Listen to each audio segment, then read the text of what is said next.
घना अंधेरा था।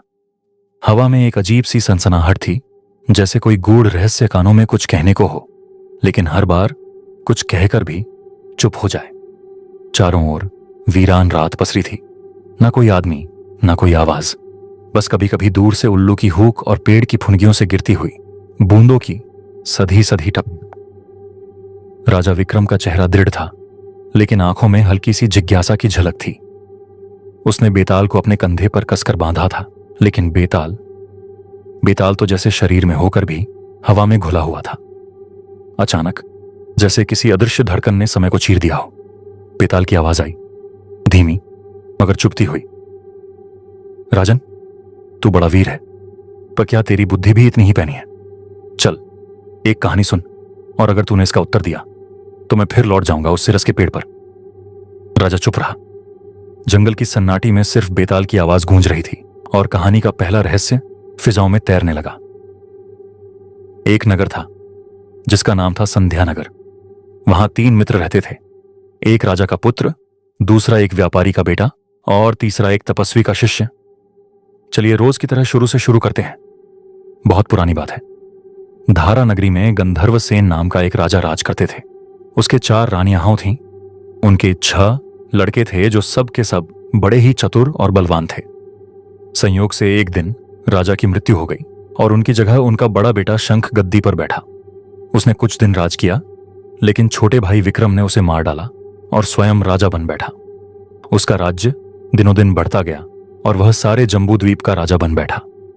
एक दिन उसके मन में आया कि उसे घूमकर सैर करनी चाहिए और जिन देशों के नाम उसने सुने हैं उन्हें देखना चाहिए।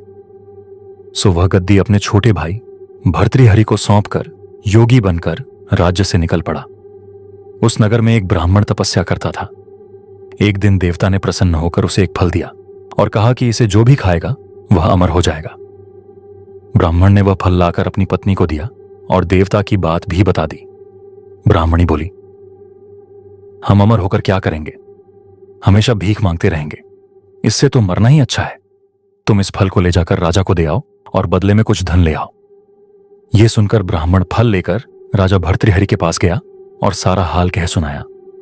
भर्तृहरि ने फल ले लिया और ब्राह्मण को 1 लाख रुपये देकर विदा कर दिया। भर्तृहरि अपनी एक रानी को बहुत चाहता था। उसने महल में जाकर वह फल उसी को दे दिया। रानी की मित्रता शहर कोतवाल से थी। उसने वह फल कोतवाल को दे दिया। कोतवाल एक वेश्या के पास जाया करता था। वह उस फल को उस वेश्या को दे आया। वेश्या ने सोचा कि यह फल तो राजा को खाना चाहिए। वह उसे लेकर राजा भर्तृहरि के पास गई और उसे दे दिया। भर्तृहरि ने उसे बहुत सा धन दिया, लेकिन जब उसने फल को अच्छी तरह से देखा तो पहचान लिया।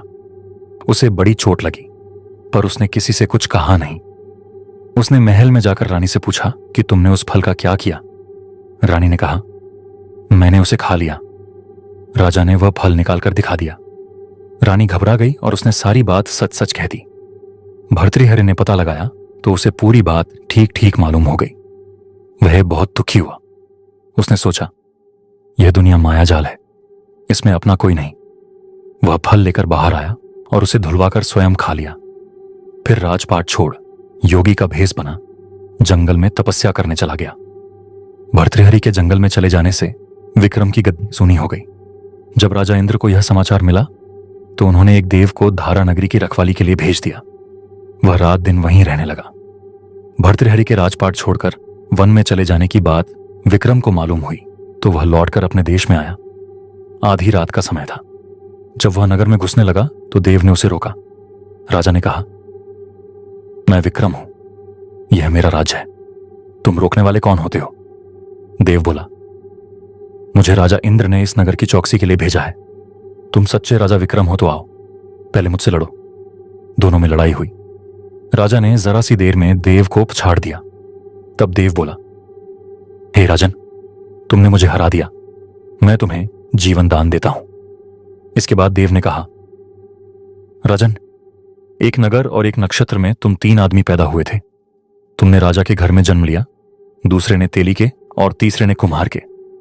तुम यहां का राज करते हो। तेली पाताल का राज करता था। कुम्हार ने योग साध कर तेली को मारकर शमशान में पिशाच बना सिरस के पेड़ से लटका दिया है। अब वह तुम्हें मारने की फिराक में है, उससे सावधान रहना। इतना कहकर देव चला गया और राजा महल में आ गया। राजा को वापस आया देख सबको बड़ी खुशी हुई। नगर में आनंद मनाया गया। राजा फिर राज करने लगा।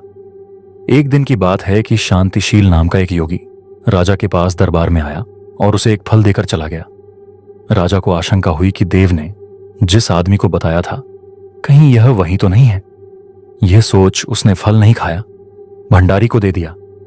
योगी आता और राजा को एक फल दे जाता। संयोग से एक दिन राजा अपना अस्तबल देखने गया था। योगी वहीं पहुंच और फल राजा के हाथ में दे दिया। राजा ने उसे उछाला तो वह हाथ से छूटकर धरती पर गिर पड़ा। उसी समय एक बंदर ने झपट कर उसे उठा लिया और तोड़ डाला। उसमें से एक लाल निकला जिसकी चमक से सबकी आंखें चौंधिया गईं। राजा को बड़ा अचरज हुआ। उसने योगी से पूछा, आप यह लाल मुझे रोज क्यों दे जाते हैं? योगी ने जवाब दिया, महाराज, राजा, गुरु, ज्योतिषी, वैद्य और बेटी, इनके घर कभी खाली हाथ नहीं जाना चाहिए। राजा ने भंडारी को बुलाकर पीछे के सब फल मंगवाए। तुड़वाने पर सब में से एक एक लाल निकला। इतने लाल देखकर राजा को बड़ा हर्ष हुआ। उसने जौहरी को बुलवाकर उनका मूल्य पूछा। जौहरी बोला, महाराज, ये लाल इतने कीमती हैं कि इनका मोल करोड़ों रुपयों में भी नहीं आंका जा सकता। एक एक लाल एक एक राज्य के बराबर है। यह सुनकर राजा योगी का हाथ पकड़कर गद्दी पर ले गया। बोला, योगीराज, आप सुनी हुई बुरी बातें दूसरों के सामने नहीं कही जाती। राजा उसे अकेले में ले गया। वहां जाकर योगी ने कहा, महाराज, बात यह है कि गोदावरी नदी के किनारे मसान में मैं एक मंत्र सिद्ध कर रहा हूं। उसके सिद्ध हो जाने पर मेरा मनोरथ पूरा हो जाएगा। तुम एक रात मेरे पास रहोगे तो मंत्र सिद्ध हो जाएगा। एक दिन रात को हथियार बांधकर तुम अकेले मेरे पास आ जाना। राजा ने कहा, अच्छी बात है। इसके उपरांत योगी दिन और समय बताकर अपने मठ में चला गया। वह दिन आने पर राजा अकेला वहां पहुंचा। योगी ने उसे अपने पास बिठा लिया। थोड़ी देर बैठकर राजा ने पूछा, महाराज, मेरे लिए क्या आज्ञा है? योगी ने कहा, राजन, यहां से दक्षिण दिशा में 2 कोस की दूरी पर मसान में एक सिरस के पेड़ पर एक मुर्दा लटका है। उसे मेरे पास ले आओ, तब तक मैं यहां पूजा करता हूं। यह सुनकर राजा वहां से चल दिया। बड़ी भयंकर रात थी। चारों ओर अंधेरा फैला था। पानी बरस रहा था। भूत प्रेत शोर मचा रहे थे। सांप आ आकर पैरों में लिपटते थे। लेकिन राजा हिम्मत से आगे बढ़ता गया। जब वह मसान में पहुंचा तो देखता क्या है कि शेर दहाड़ रहे हैं, हाथी चिंगाड़ रहे हैं, भूत प्रेत आदमियों को मार रहे हैं। राजा बेधड़क चलता गया और सिरस के पेड़ के पास पहुंच गया। पेड़ जड़ से फुनगी तक आग से दहक रहा था। राजा ने सोचा, हो ना हो यह वही योगी है जिसकी बात देव ने बताई थी। पेड़ पर रस्सी से बंधा मुर्दा लटक रहा था। राजा पेड़ पर चढ़ गया और तलवार से रस्सी काट दी। मुर्दा नीचे गिर पड़ा और दहाड़ मार मार कर रोने लगा। राजा ने नीचे आकर पूछा, तू कौन है? राजा का इतना कहना था कि वह मुर्दा खिलखिलकर हंस पड़ा। राजा को बड़ा अचरज हुआ। तभी वह मुर्दा फिर पेड़ पर जा लटका। राजा फिर चढ़कर ऊपर गया और रस्सी काट मुर्दे का बगल में दबा नीचे आया। बोला, बता, तू कौन है? मुर्दा चुप रहा। तब राजा ने उसे एक चादर में बांधा और योगी के पास ले चला। रास्ते में वह मुर्दा बोला, मैं बेताल हूं, तू कौन है और मुझे कहां ले जा रहा है? राजा ने कहा, मेरा नाम विक्रम है, मैं धारा नगरी का राजा हूं, मैं तुझे योगी के पास ले जा रहा हूं। बेताल बोला, मैं एक शर्त पर चलूंगा, अगर तू रास्ते में बोलेगा तो मैं लौटकर पेड़ पर जा लटकूंगा। राजा ने उसकी बात मान ली। फिर बेताल बोला, पंडित, चतुर और ज्ञानी, इनके दिन अच्छी अच्छी बातों में बीतते हैं, जबकि मूर्खों के दिन कलह और नींद में। अच्छा होगा कि हमारी राह भली बातों की चर्चा में बीत जाए। मैं तुझे एक कहानी सुनाता हूं, ले सुन।